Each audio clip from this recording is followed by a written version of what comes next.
시계지? 뜨르르르르르.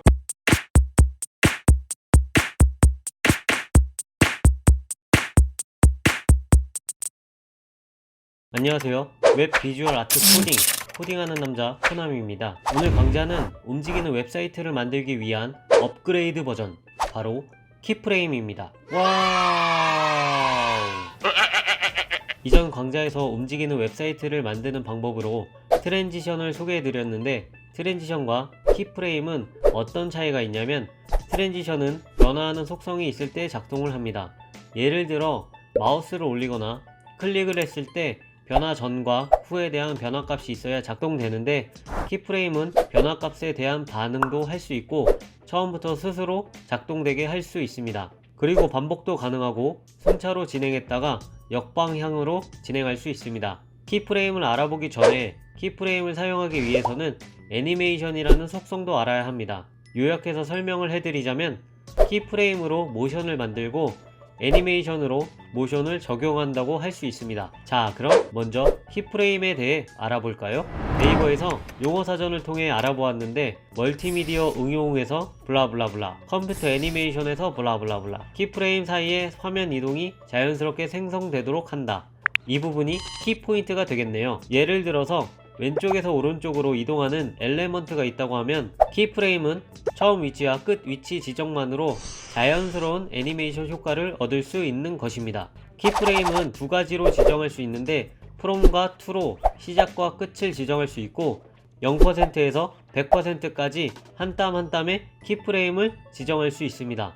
이제 키프레임을 알아보았으니 어떻게 작성하는지 알아보겠습니다. 골뱅이와 키프레임으로 시작해서 애니메이션 이름을 적어주고 중괄호를 넣어줍니다. 중괄호 안에는 from to나 0에서 100% 단위를 넣어주면 되는데, 간단하게 좌측 마진값을 변화를 주어 움직이는 느낌을 만들어 보겠습니다. 애니메이션 이름은 left margin, 그리고 0%에 margin left 0 값을 주고 100%에 margin left 100 픽셀을 주겠습니다. 자, 그러면 만든 걸 생각을 해볼까요? 이 키프레임을 갖고 있는 요소는 왼쪽 마진이 0에서 100픽셀로 커지는 느낌이겠죠? 그런데 만들긴 했는데 어떻게 써야 할까요? 키프레임을 사용하기 위해서는 애니메이션 속성을 알아야 합니다. 그럼 만들어 놓은 키프레임을 잠시 보관하고선 애니메이션 속성에 대해 빠르게 알아보겠습니다. 애니메이션에는 네임, 듀레이션, 딜레이, 디렉션, 이터레이션 카운트, 플레이 스테이트, 타이밍 펑션, 필모드, 이렇게 약 8가지 속성이 있습니다. 네임은 키프레임에서 정의한 이름을 적어주면 됩니다. 하지만 이름이 숫자로 시작하거나 특수문자로 시작해서는 안됩니다. 문자열로 시작하거나 언더바 또는 하이픈으로 시작하는 이름이어야 유효합니다. 듀레이션은 애니메이션이 작동되는 시간입니다.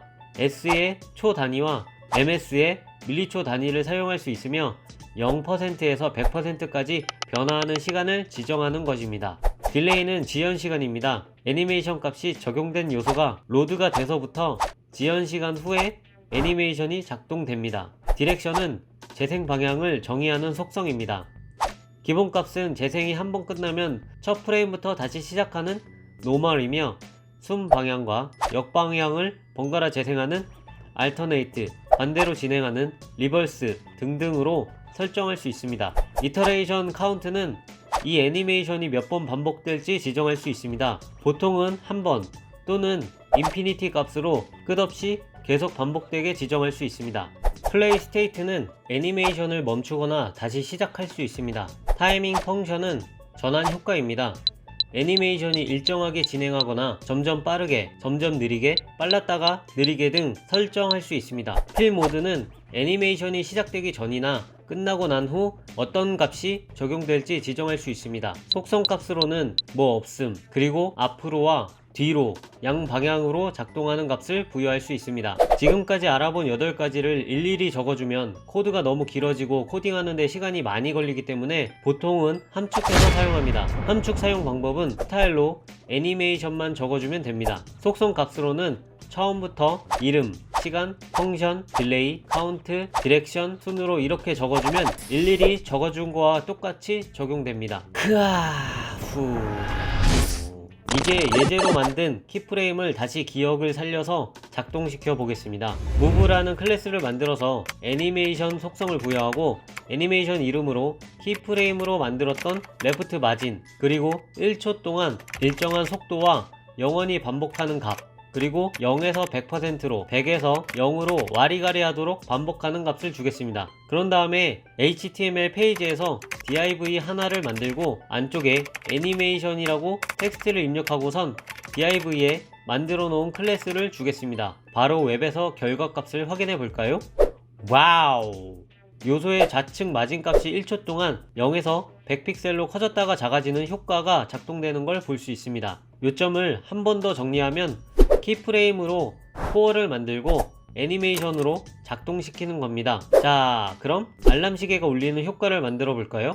CSS에서 어떻게 만들 수 있는지 알아보겠습니다. 먼저 키프레임을 만들어 주겠습니다. 골뱅이 키프레임 와치라고 이름을 정해주고 안쪽에는 0, 20, 40, 60, 80, 100 순으로 단계별로 진행하는 값을 부여하도록 나눠주겠습니다. 0부터 속성값으로 트랜스폼 트랜슬레이트 0 값으로 처음에는 제자리에 있는 좌표값을 부여하고 20%에는 트랜슬레이트 마이너스 2픽셀과 그냥 2픽셀로 8시 방향으로 움직이는 값을 주고 40%에는 마이너스 2픽셀 마이너스 2픽셀로 11시 방향으로 이동하는 값을 주었고 60%에는 2픽셀과 2픽셀로 5시 방향으로 이동하는 값을 주었고 80%에는 1시 방향으로 이동하는 값을, 그리고 마지막인 100%에는 제자리 값인 0을 주었습니다. 이렇게 키프레임을 만들어 놓고 타임이라는 클래스를 만들어서 가로 넓이 100픽셀, 세로 높이 100픽셀,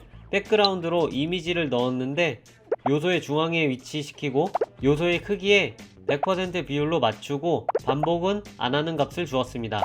그리고 애니메이션 속성을 함축값으로 주었는데 미리 만들어 놓은 키프레임의 이름인 와치를 넣고 작동시간은 0.3초, 일정한 타이밍인 라이니얼, 그리고 무한반복의 인피니티 값과 양방향으로 작동하도록 보드 값을 주었습니다. 이렇게 되면 이 타임이라는 클래스를 갖고 있는 요소는 가로 100, 세로 100의 배경 이미지가 있으면서 애니메이션이 작동되겠죠?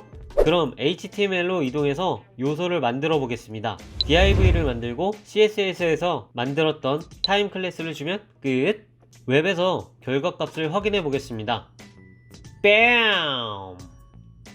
진짜 울리는 알람 시계 같죠? 효과가 멋지지만 코드를 하나 더 주겠습니다. CSS로 돌아와서 타임 클래스에 마우스가 올라가면의 선택자인 콜론 호버를 하고선 애니메이션 플레이 스테이 값으로 파우즈 값을 주고 웹에서 결과 값을 확인해 보겠습니다. 시계는 여전히 미친듯이 울어대네요.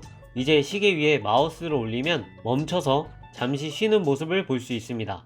마우스가 영역을 나가면 다시 미친듯이 울어대는 알람 시계의 결과를 얻을 수 있습니다. 애니메이션의 효과는 작동되는 시간에 따라 또는 설정한 값에 따라 다양한 느낌을 주기 때문에 여러가지로 활용할 수 있고 다양한 효과를 만들 수도 있습니다.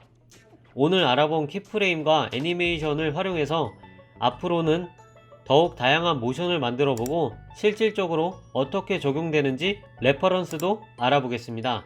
자, 여기까지 키프레임과 애니메이션 속성을 사용해서 웹에서 작동하는 알람 시계를 만들어 보았습니다. 이 강좌가 도움이 되셨다면 구독과 좋아요 부탁드리며 지금까지 코딩하는 남자 코남이었습니다.